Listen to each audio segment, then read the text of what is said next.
Hello, my dear students, Junior 6. Today we're going to start Chapter 7, Man Friday, in your story, Robinson Crusoe. For 2 years, last time we said that he found the footprint on the island. He was very afraid. He found the blood and bones of dead men on the shore. And he said, if these men come again to the island, I'm going to kill them. So for 2 years now, I never went anywhere without my gun. He was ready to see any of these people. I felt lonely and afraid, and had many sleepless nights. Sleepless nights means he cannot sleep. One night there was a very bad storm. I thought I heard the sound of guns at sea. The next morning I looked out and saw a ship. It was lying on its side, not far from the shore. Quickly, I put my little boat in the water and sailed out to it. There were 2 dead men on the ship, but no one alive. All the people on the island were dead. The bodies of the other sailors were lost in the sea. I took some clothes and tools and also a box of Spanish gold and silver money. Now I want to ask you a question. Do you think that money is of any use to Robinson? Of course not. He was on a deserted island. Nobody is with him. So what will he do with the money and the gold? So he said, I was a rich man now, but what use was money to me? I couldn't buy anything with it. So he said again, I want you to highlight this part. I was a rich man now, but what use was the money to me? He couldn't use the money for any use because he was alone on the island. Now on page 27, he said, I wanted people. He didn't want money. He wanted people, a friend, somebody to talk to, somebody who could help me escape from my island. One morning, I woke up and made a plan. I'll try to catch one of the prisoners of the wild men. I said to myself, he will probably be alive and perhaps he will help me to escape. So I watched day and night, but for a year and a half, there were no boats. So the plan is he's going to find one of the prisoners and make him help him to escape. Then one day 5 boats came. There were about 30 men and they had 2 prisoners. They made their fire on the sand and danced around it. These are their rituals. This is what they do. They make a fire, dance around the fire, and then they began to eat people. They killed one of the prisoners and they began to cook their terrible meal again. The second prisoner waited under the trees with 2 men to watch him. Suddenly, the prisoner turned and ran. The 2 men ran after him, but the other wild men were busy around the fire and didn't see what was happening. So now one of the prisoners ran, and 2 of the wild men were following him. The prisoner ran like a wild goat, and soon I saw he was coming near the bottom of my hill. As fast as I could, I ran down the hill and jumped out of the trees between the prisoners and the 2 wild men. I hit the first man with the wooden end of my gun and he fell down, but I had to shoot the second man. The poor prisoner didn't move. He was afraid of the noise of my gun. So now Robinson hit one of the wild men with the wooden part of his gun and he killed the other one. He shot him. I called to him. Now I want you to highlight this part, the last paragraph on the page. I called to him and tried to show him that I was friendly. Highlight this part, my dear students. I called to him, tried to show him that I was friendly. Do you think that the prisoner understood Robinson? Of course not. He didn't speak English. Slowly he moved nearer to me, but just then the first wild man began to get up from the ground. Then the prisoner spoke and understood that he wanted my sword. The prisoner, this man, He wanted the sword to kill the other wild man. How happy I was to hear words again. I gave him my sword, and at once he cut off the head of his enemy. He took the sword and killed the other wild man. Hurriedly, we hid the dead bodies under some leaves and then left quickly. I took my prisoner to my secret cave on the other side of the island and gave him food and drink. After that, he went to sleep. So Robinson took this man. This was his plan from the very beginning. He wanted somebody to help him to escape. So he called this man, this young man. He was about 25 years old. He called him Friday because he first saw him on a Friday. When he woke up in the morning, he ran out to me. I was milking my goats in the field, and he got down on the ground and put his head near my foot.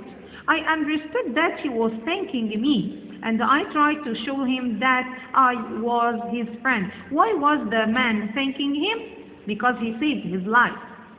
I began to teach him to speak English, and this is very important. Why did he start to teach him? Because Robinson wanted somebody who was alone on the island for 23 years. I began to teach him to speak English, and soon he could say his name, master, and yes and no. How good it was to hear a man's voice again. Later that day, we went back to my first cave. We went carefully along the beach, but there were no boats and no wild men, just blood and bones all over the sand. But Friday wanted to eat the pieces of men's bodies which were still on the ground. I showed him that this was terrible for me, and he understood. Of course, Friday was a wild man like other people, but he was a prisoner, and now he wanted to eat the bones. When we got to my house, I gave man Friday some trousers, and I made him a coat and a hat. He liked his trousers, his new clothes, very much. Then I made him a little tent to sleep in, but for a few weeks I always took my gun to bed with me. Perhaps Friday was still a wild man and would try to kill me in the night. At first Friday was very afraid of my gun. Sometimes he talked to it and asked it not to kill him. So Robinson, he wanted Friday, he wanted a friend, but he was suspicious. He didn't trust Friday at once. Sometimes he went to sleep with his guns. Friday was a quick learner, and his English got better day by day. He helped me with my goats and with the work in the cornfields, and soon we were good friends. I enjoyed teaching him, and most of all, having a friend to talk to. That's the most important part. He wanted a friend to talk to. This was the happiest of all my years on the island. Friday and I lived together happily for 3 years.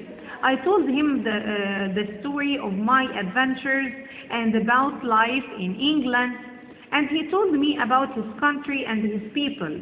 One day we were at the top of the highest hill on the island, and we were looking out to sea. It was a very clear day, and we could see a long way. Suddenly, Friday began to jump up and down, very excited, very happy. Why was Friday happy? Let's see. "What's the matter?" I said.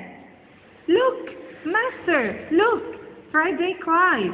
"I can see my country. Look over there."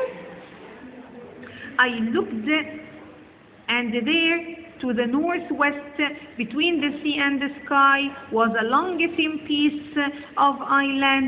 I learned later that it was the island that's the home of Friday, and it was near my island. It was in the mouth of the river Orinoco on the north coast of South America.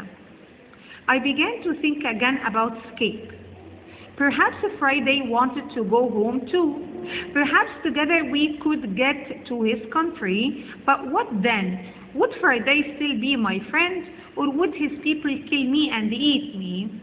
I took Friday to the other side of the island and showed him my big canoe. It still lay under the trees. It was very old now, and there were holes in the wood. Could a boat like this sail to your country, Friday? I asked him. Oh, yes, he answered. A boat like this can carry a lot of food and drink. Then we'll make another canoe like it, and you can go home in it, I said. But Friday looked very unhappy. Why are you angry with me? He asked. What have I done? Why do you want to send me home? But I thought you wanted to go home, I said. Yes, but you must come with me. Kill me if you want, but don't send me away from you. Then I saw that Friday was a true friend, and so I agreed to go with him. We began to work on a canoe at once. Friday chose the trees himself. He understood wood better than I did, and we cut it down. We worked hard, and in a month the boat was finished. 2 weeks later it was in the sea, and we began to get ready for our long journey.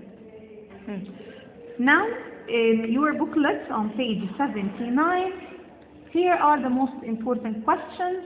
I was a rich man now, but what use was money to me? Who said this? Robinson Crusoe. How did he become rich? He found a box of gold and silver on a wrecked ship. Wrecked means destroyed. Why was money useless to him? Why money was not important? Because he couldn't buy anything with it on the deserted island. There was nobody on the island. He cannot buy anything. Number 2, I called to him and tried to show him that I am friendly. Who said this? Robinson Crusoe. What does him refer to? He says, I called to him. It refers to, yes, the prisoner. How did they meet? Robinson saved the prisoner from the wild men. Number 3, yes, but you must come with me. Kill me if you want, but don't send me away from you. Who said this? Friday to Robinson. What do the speaker's words show? They show that Friday was a true friend to Robinson. Now, page 80 to complete. I watched day and night, but for a year and a half there were no boats. At first, Friday was afraid of my gun. As we said, sometimes he asked the gun not to kill him. Number 3, Friday was a quick learner and his English got better day by day. Number 4, I took Friday to the other side of the island and showed him my big canoe. That's all for today, my dear students, and see you with new events of our story.